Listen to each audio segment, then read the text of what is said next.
गुड़िया कुमारी। गुड़िया कुमारी को फोन करे पहले हमको क्षमा मांगनी पड़ती है। गुड़िया कुमारी रोज कहती है उनसे कॉल कर लो, हम भूल जाते हैं। हेलो गुड़िया कुमारी, नमस्ते। कहा था कोई शिकायत ना करना बेटा, क्वेश्चन का आंसर देना बस। कल आपको कॉल किए थे तो ट्यूशन बता रहा था। स्विच ऑफ बता रहा था। सुबह। हाँ। बेटा हम जहाँ बैठते हैं ना असल में ऑफिस में, वो बेसमेंट है, थोड़ा नीचे, वहाँ नेटवर्क नहीं आता, इसलिए कभी स्विच ऑफ बता देता है।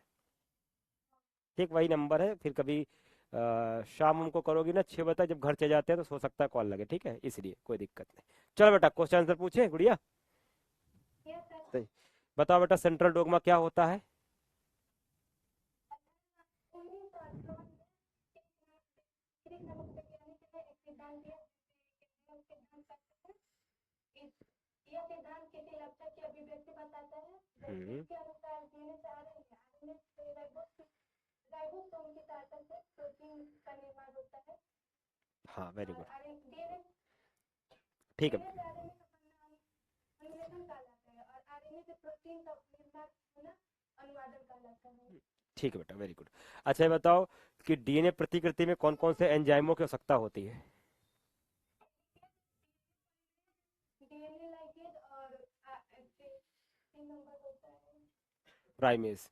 वो प्राइमरी। हाँ सब। अच्छा एक चीज बताओ बेटा कि जो डीएनए से डीएनए बनता है, एक सूत्र पर असतत बनता है, जो असतत डीएनए बनता है वो खंड के रूप में बनता है, उसे क्या कहते हैं। उसे पश्चगामी।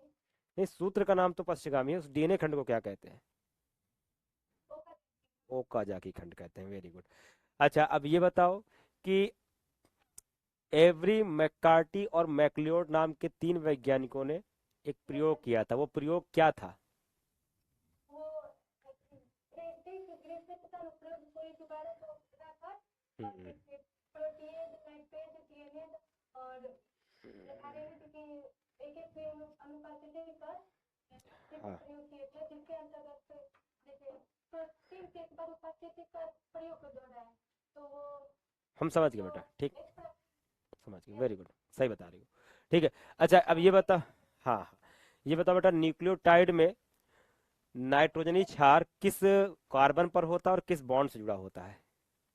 नाइट्रोजन पहले कार्बन पर होता है और ग्लाइकोसिडिक बॉन्ड से जुड़ा होता है। अच्छा और दो न्यूक्लियोटाइड आपस में किस बेस से जुड़े होते हैं, किस बॉन्ड से जुड़े होते हैं। हाइड्रोजन बॉन्ड के द्वारा। है? दो न्यूक्लियोटाइड आमने सामने का नहीं पूछ रहा हूँ। तो दो न्यूक्लियोटाइड, एक के नीचे एक, एक बार।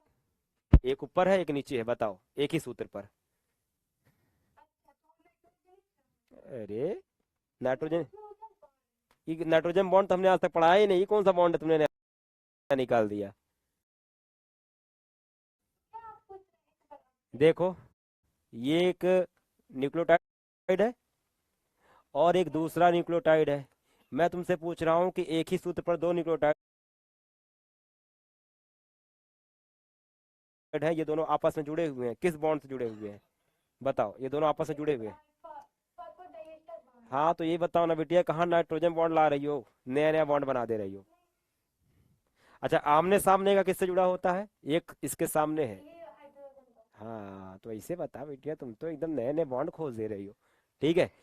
अच्छा एक चीज बताओ कि एडेनिन और थाइमीन के मध्य में कौन सा हाइड्रोजन बॉन्ड होता है, डबल बॉन्ड होता है। Double hydrogen.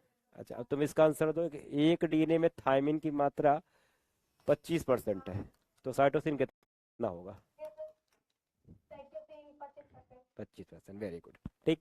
अच्छा एक बात और बताओ कि जो अनुवांशिक कूट है उसकी खोज किसने की थी। मैथ्यू में अनिल मार्क और हाँ